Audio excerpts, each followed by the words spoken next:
ይህች ዕለት ምክረ አይሁድ ማርያምን ተህፍረት በጌታችን በመድኃኒታችን በኢየሱስ ክርስቶስ እግር ስር እንባዋን እያፈሰሰች በጸጉሯም እያራሰች ሽቱ አፍስሳ ስለሰራቸው ኃጢአትና በደል ከእግዚአብሔር አምላካችን ስርየትን የለመነችበት ዕለት ናት። ዕለተ ረቡዕ ምክረ አይሁድ የሚባልባት ዕለት ላይ በዚህች ዕለት ጌታችን መድኃኒታችን ኢየሱስ ክርስቶስ ተላልፎ ስለመሰጠቱ ቁርጥ ውሳኔ ከአይሁድ ሸንጎ የወጣበት ዕለት ናት። ይቺ ቀን እውነት ከሌሎቹ ዕለታት በበለጠ መልኩ ከስቅለት ደግሞ ባነሰ የምታስፈራ የምታስጨንቅ ዕለት ናት።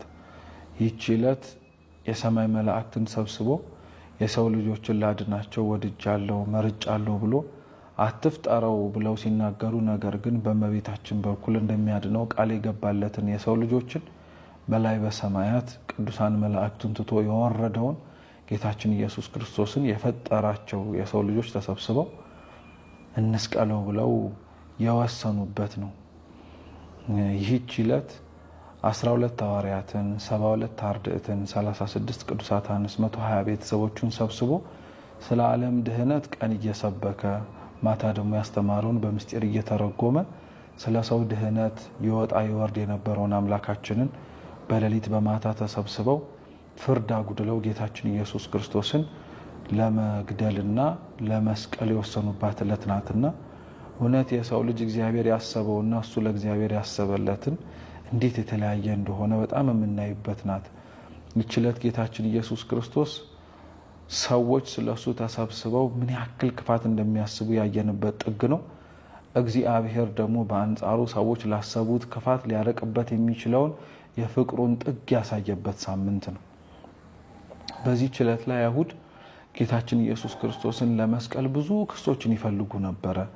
ምንም ምክንያት ግን ሊያገኙበት አልቻሉምና ሰንበትን ሽረሃል እንዳይሉት፣ በሰንበት ሕሙማንን ፈውሰሃል ብለው እንዳይናገሩት፣ ክፉ ነገርም መክረሃል ክፉ ነገርም አስተምረሃል በኋላ በጀርባ ሴራ ስራሃል ብለው ምንም ነገር እንዳይናገሩት ምንም ረወርና ቅናቀፋ ሊያገኙበት አልቻሉምና ብቸኛው ቀያፋ ተናግሮት ህዝቡና በዛ በአይሁድ ሸንጎ ውስጥ የተስማሙት ሰዎች ግን እሺ ብለው የተቀበሉት ህዝቡ ከሚበጠበጥ አንድ ሰው ቢሞት ይሻላል ብለው ነውና ቀያፋ አላወቀም እንጂ መንፈስ ቅዱስ አምኖበት ባይሆንም ወደው ሰውነቱን ለቃለ ትንቢት አሳልፎ ሰጥቶ በቅድስና ባይመላለስም በቃለ ጽርፈት ያናገረው ነው። ስለ ህዝቡ ሲል ሁሉ ጌታችን መድኃኒታችን ኢየሱስ ክርስቶስ እንደሚሞት የተወሰነበት ዕለት ናት።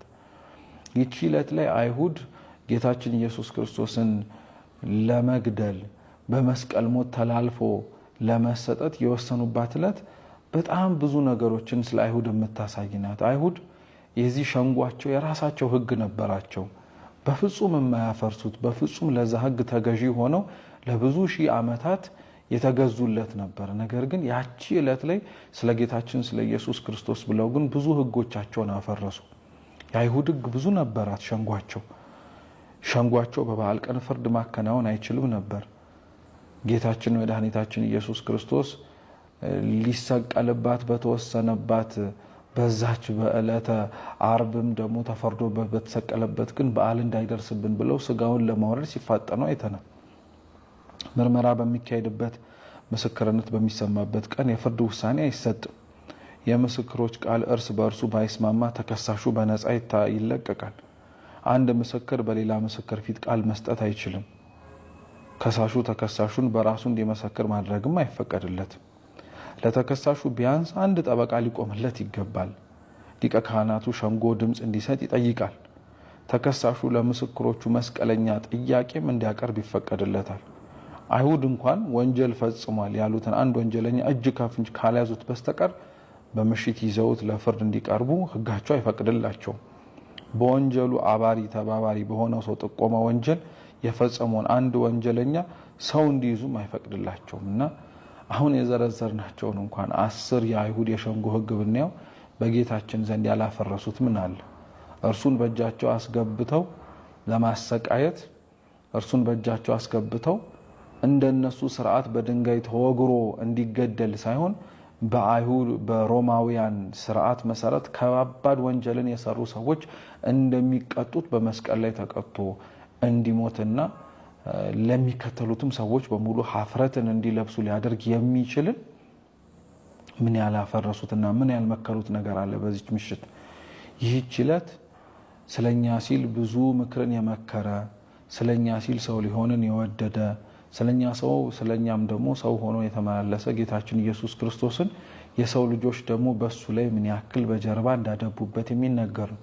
ዛሬ እውነት ለመናገር እንደ አይሁድ ሸንጎ ተሰብስበን ጌታችን መድኃኒታችን ኢየሱስ ክርስቶስን አንስቀለው እንጂ አካሉ በሆነች በቤተ ክርስቲያን ላይ ተሰብስቦ ማን ክፉ ያላደባ አለ?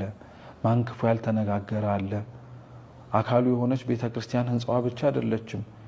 ከአፈር አበጅቶ ህይወትን እስትንፋስን እፍ ያደለየበትን ይህንን የሰው ልጅን ሰውነት ለማፍረስ ለመናድ አስነዋሪ የሆነውን ነገር ለማድረግ ምን ያልጎደለ ፍርድ አለ? ዓለም በጣም ነው የምትገርመው። ጌታችን ላይ በነገራችን ላይ ያላሳየችውን ፍቅርና ርህራሄ ክርስቲያኖች ይህች ዓለም ለነሱ እንድታሳያቸው መጠበቅ የላቸውም። ጌታቸውን በማታ እንደፈረዱበት ክርስቲያኖችም ሰው በማይሰበሰብበት በማታ ላይ ነው ፍርድ የሚተላለፍባቸው። አሁን ላይ ጌታቸው ያለምንም ህግ ተከሳሽ እንደመሆኑ ጠበቃ ሳይቆምለት ስለራሱም ሳይከራከር ራሱም መስቀለኛ ጥያቄ ሳያቀርብ እንኳን ሁሉም ነገር እሱ ሳይቀርብ ከጀርባው እንዳለቀ ሁሉ ዛሬ እኮ ክርስቲያኖች እነሱ ባልተገኙበት የሞት ፍርድ የሚተላለፍባቸው እነሱ ተገኝተው እንኳን መስቀለኛ ጥያቄ ሊጠይቁ ጠበቃ አቁሞ ስለመብታቸው ሊከራከሩ ይቅርና ያንን ሁሉ ነገር ተነፍገው እንደ አምላካቸው እንደ ኢየሱስ ክርስቶስ እንደሚታረዱ በጎች እንደዚሁ ዝም ብሎ የሚፈረድባቸው ናቸው። ይህች ዕለት ለጌታችን ምክር የተመከረባት ናት። ይህች ዕለት ግን ብዙ ሰማዕታትን ብዙ ስለ ክርስቶስ ዋጋ የከፈሉ ጻድቃንን ደግሞ የምታጽናና ቀን ናት። ጌታቸው በእንደዚህ አይነት ጭንቅና መከራ ውስጥ ሆኖ የተቀበለውን ይህንን ያልነበረበትን ክስ ሲያስቡ እነሱ ምንም ክስ አያስጨንቃቸውም።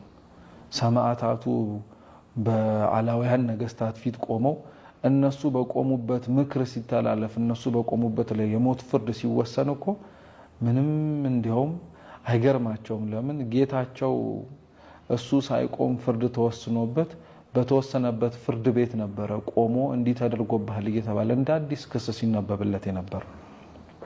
ይህች ቀን እኛን እንድናይ ታረገናለች።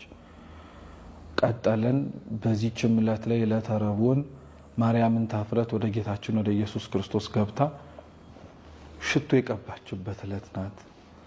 ጌታችን ስምዖን ዘለምጽ ቤት ነበረ በነገራችን ላይ የገባው። ለምጽ በአይሁዱ በኦሪቱ ስርዓት መሰረት አንድ ኃጢአተኛ ኃጢአት ሲኖርበት የሚታይበት የሚወጣ ምልክት ነውና ስምዖን ዘለምጽን ክርስቶስ አልተጸየፈውም።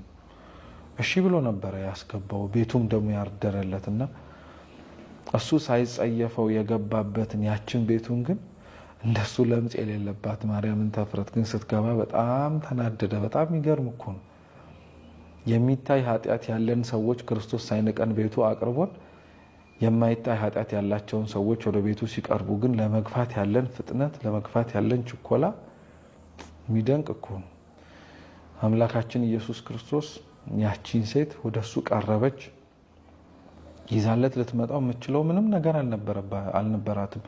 ያላትን ሀብት በሙሉ በክፉ ያገኘችውን በሙሉ ሰብስባ ሽቱ ገዝታበት ያዘገያት የነበረውን ሰይጣን በጥቂቱ ነገር ብዙ ነገር ሊያወርሳት የሚችል አምላክ እንዳለ ነግራው ገባች። ደጁ ክፍት ነበረ። ወረደች። ከጌታችን ከኢየሱስ ክርስቶስ ስር እንባዋን አፈሰሰች። የክርስቶስ እግሩ ቤተ ክርስቲያን ናት። ዛሬ ምእመናን የሆንን ሰዎች በሙሉ ከቤተ ክርስቲያን ስር ወርደን እንባችንን ስናፈስ የክርስቶስ እግር ስር እንዳፈሰስ ነው። አፈሰሰች። ማበሻ ጨርቅ አልነበረም። በፀጉሯ አበሰችለት። ስምዖን እንዴት ባለ ኃጢአት ያለች ሴት ብትኖር እንዲህ ሊያስቀርባት አይችልም ብሎ አሰበ። የልቡን ያሰበ ክርስቶስ ያወቀበት ተናገረው።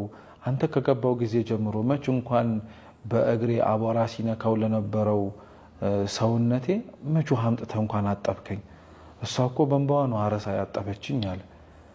ብዙ ስለ ክርስቶስ ያላረግንለትን ነገር ሰው ሲያደርግለት ለምንድን ነው የሚከፋን?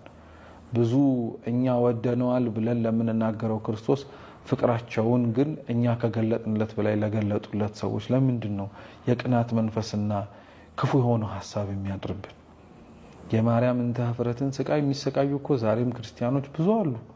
እንደ ስምዖን ዘለምጽ ቤተክርስቲያን ውስጥ ደግሞ ገብተው ክርስቶስ ቤታቸው ማረፉን ለትህትና ደጅ እንደመክፈት እንኳን ሳይሆን እንደ ትዕቢት የሚቆጥሩት ጌታ ያረፈበት ደጅ ነው እናንተ ልትገቡ አይገባችሁም እያሉ የሚያባርሩ ጌታ ግን አይገርምም የተቀመጠበት ያቺ ደጅ ውስጥ ኃጢአተኛ ቤት ውስጥ እንዳደረ ኃጢአተኞችም ሲገቡ ምንም በፍጹም ኃጢአተኛ ሲበዛ የማይጨንቀው ሰው እኮ በሽተኛ ሲበዛ እንኳን ይጨንቀዋል አንዱ እንኳን ጤነኛ በሆነልኝ ይላል በታመሙ ሰዎች መካከል የሚገኝ ባለ መድኃኒት ነው ክርስቶስ በጣም ነው የሚገርመው ሽቷን አፈሰሰች ያ ሽቱ ሲፈስ የማርያምን ተፍረት ለዘመናት ሲሸት የነበረው የኃጢአት ክርፋት ሽታ ራቃት ክርስቶስ ያፈሰሰችውን እንባ ልቧን ዝቅ ማድረጓን ተመልክቶ ምህረትን ሲሰጣት አሳልፎ የሚሸጠው ይሁዳ ግን ተናገረ ይሄ ሽቱ ቢሸጥ እኮ 300 ዲናር ያወጣል አለ ሌባ አይደለም ሽጦ ገንዘብ ያዥ ተቆጣጣሪ ስለነበረ የሚገቡትን ገንዘቦች በሙሉ ይቆጣጣር ስለነበረ ያቺ ተሽጣ የምትገባው ኪሱ ስለምትገባ ቢሸጥ ብሎ የተናገረው ቃል ለጉባኤው ገንዘብ ለአገልግሎቱ አሳስቦት አይደለም ለኪሱ የምትገባውን አስቦ ነው ዛሬስ የብዙ ኃጢአተኞች መመለስ ለስንቱ ሰው እኮ የንግድ መናኸሪያ ሆኖለታል ኃጢአተኞች መጥተው ከእግዚአብሔር ፊት የሚያፈሱትን እንባቸውን ሳይሆን ገንዘባቸውን ፈልገው እንባቸውን የማያብሱላቸው ስንት ሰዎች እኮ ያሉበት ዘመን ላይ ደርሰናል ይሄ ከማናችንም በነገራችን ላይ ተጠያቂነት የሚያመልጥ አይደለም ይሄንንም የምንሰማ ሰዎችም ሰውን አናስብ ስንቱ በእግዚአብሔር ፊት ያፈሰሰውን እንባም ይምርሃል ብለን ከመጥረግ ባለፈ ስንት ያላደረግንበት ክፉ ነገር ስንት ራሳችንን መቀመጥ የማይገባን ቦታ አስቀምጠን የፈረድንበትም አለ ይሁዳም ተመሳሳይ ነው እንዳዘነ እንደተቆረቆረ መስሎ ተናገረ ቅዱስ ዮሐንስ ወንጌላዊ ግን ይገርማል ምን አለ ይህን የተናገረው ሌባ ስለሆነ ነው ሌባ ስለሆነ ነው ሌላ ምንም ነገር አሳስቦት አይደለም የሷ ነፍስ እና ማርያምን ተፍረትን ክርስቶስ አሰናበታት በዚህ ችለት ላይ የማርያምን ተፍረት ያፈሰሰችው ሽቶ ለሷ በጎ መዓዛን ሲያመጣላት ለይሁዳ ግን የሞት ሽታን የሆነበት እና አምላካችን ኢየሱስ ክርስቶስ በዚች በዕለተ ረቡዕ የምንሰበሰብ ሰዎች እንደ ማርያምን ተፍረት ይዘንለት የምንመጣው ሽቱ ሊኖረን ያስፈልጋል ሰማዕታት ያንን ሽቱ ይዘውት እንዴት መጡ ቢባል ሰማዕታት ብልቃጥ አድርገው ይዘውለት የመጡለት ሽቱ አንገታቸውን ነው ሽቶ ተሰብሮ ሲፈስ መልካም መዓዛ እንደሚያወጣው ሁሉ ሰማዕታት ስለ ክርስቶስ ብለው አንገታቸውን ተሰብረው ተቆርጠው ተቀልተው ውሃ ፈሳሽ መልካም መዓዛ ያለውን እንዲሁ ፈሶ የሚጠፋውን ሳይሆን ደማቸውን ያፈሰሱለት ክርስቶስስ ይህን አደለለኛ ያደረገው የማይጠፋ ሁሌም ለዘላለም ያለ ጠጥተን የዘላለም ሕይወት የሚሰጠንን ሕይወትን አይደለ የሰጠን በደሙ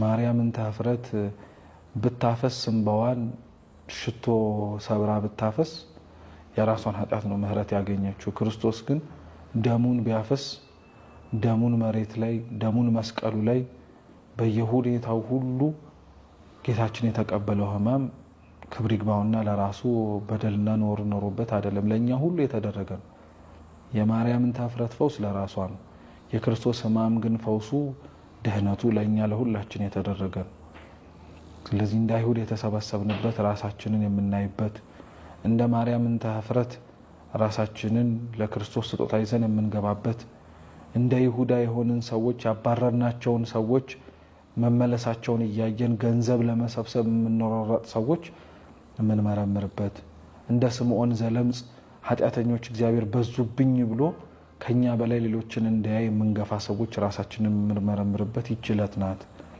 እንበለ ደዌ ወሕማም እንበለ ጻማ ወድካም አመ ከመ ዮም ያብጽሐነ ያብጽሕክሙ በፍስሐ ወበሰላም ወስብሐት